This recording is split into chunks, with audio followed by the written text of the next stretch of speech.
In this video, we are going to see about the newly launched smartphone called Swipe and AdSense from Swipe company. So my name is Nitish. This is LOGINTOTECH. Let's begin.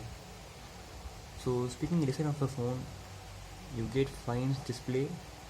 That's the sound on the panel. It's the HD display, not full HD.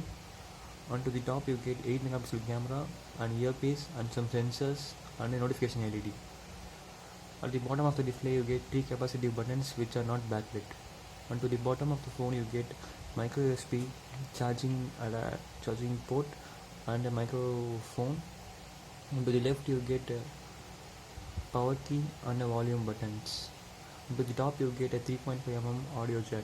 And to the right, you get a SIM tray which can hold up to 2 SIMs at a time, or a single SIM and a SD card. And to the bottom, I discussed already. And to the back of the phone, you get a 13 megapixel camera with LED flash and a fingerprint sensor and a speaker grill. So in terms of design, sometimes I love a design, but sometimes I hate it because of the back. In back, you get a plastic. There is no metal used in the phone. This is only a plastic, and it is very slippery. So I would recommend you to use some case at the back. So there is no Gorilla Glass present on the display, so you should be very careful and use some protections like a numbered screen or some scratch cards. Be very useful. So next, speaking of the performance, it is powered by the Snapdragon 425 chipset, which is entry-level chipset, but it is very powerful as 430. So in daily performance, there will be no issue while using this phone. So this is about the performance. It comes with 32GB of internal storage and 3GB of RAM. So RAM management should not be an issue with this phone.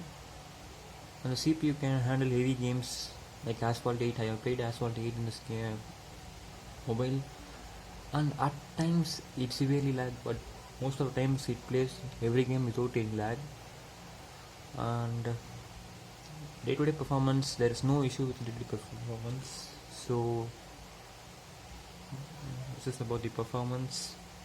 And next comes with battery life. This phone is powered by 2500 milliamps battery, and the battery life is sort of average. It takes 3 hours to fully charge. From 5% to 100%, it takes mostly 3 hours to 3.15 hours. And the battery life I'm getting, it's sort of average, I would say. I can get to whole day. I got a screen on time of between 4 hours to 5 hours while using the 4G. I'm using Rio, so with 4G you get screen hours of time with 4 hours to 5 hours. And the supply charge is nothing special. It's just a 1 amp charger, nothing special in it, just a 1 amp charger. So it takes slightly more time to fully charge. So battery life is average.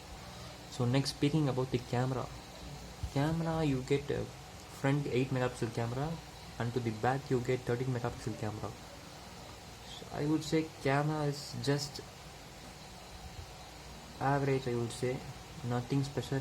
You get some modes like SDR, opti zoom, landscape, portrait, etc. And you get a selfie camera of 8 megapixel. So nothing special about the camera is just average. So now let's speak with pros and cons of the device. Pros: you get fingerprint sensor at this price point.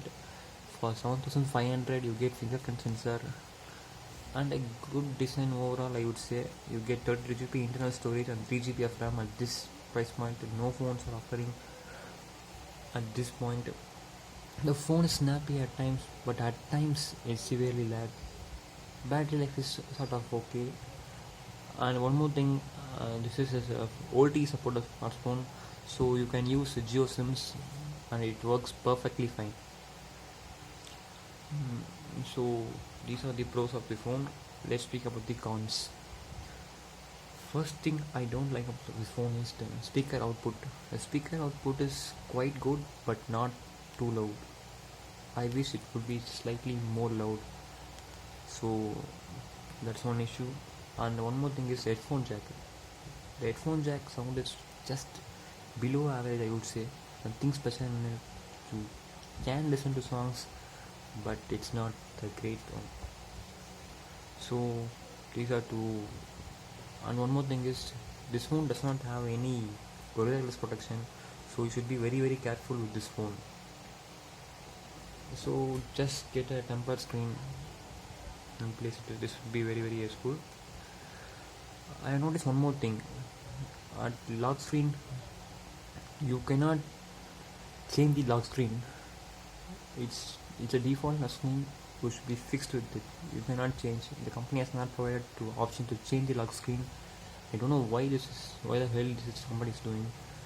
Because in just 3,000 mobiles, Android phones, you can change your lock screen, but paying 7,500 and not getting a chance to change the lock screen, it's very upset. So that's one thing. And at times the button does not work. It's not often, but at least once in a day the buttons are not working. It's just freezing and not working. Now it's working fine, but at times. So these are the cons of the phone.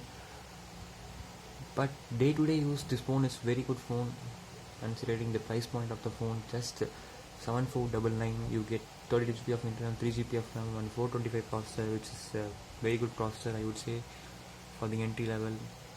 So one more thing I noticed is it doesn't come with the two microphones, only one microphone at the bottom, so no noise cancelling microphone. And this could not be a very deciding factor for many users, but just a thing to know. So at this price point, you get competition of most popular phone, Redmi 3S Prime. It's same specs, but the processor is that 430 processor they are using, but that is priced slightly more, I would say. But if you are in a strict budget, I would recommend you to go with this phone. But sometimes the software is not responsive. Sometimes the Wi-Fi freezes off and the buttons are not working. So these are the pros and cons of the phone. So what do you think? Tell your opinions on the comment section below. So if you want to get this one, I will leave the direct link of the phone in the description. Please use my links to it does help out my channel out. So that's it. Thanks a lot for watching. You guys have a great day.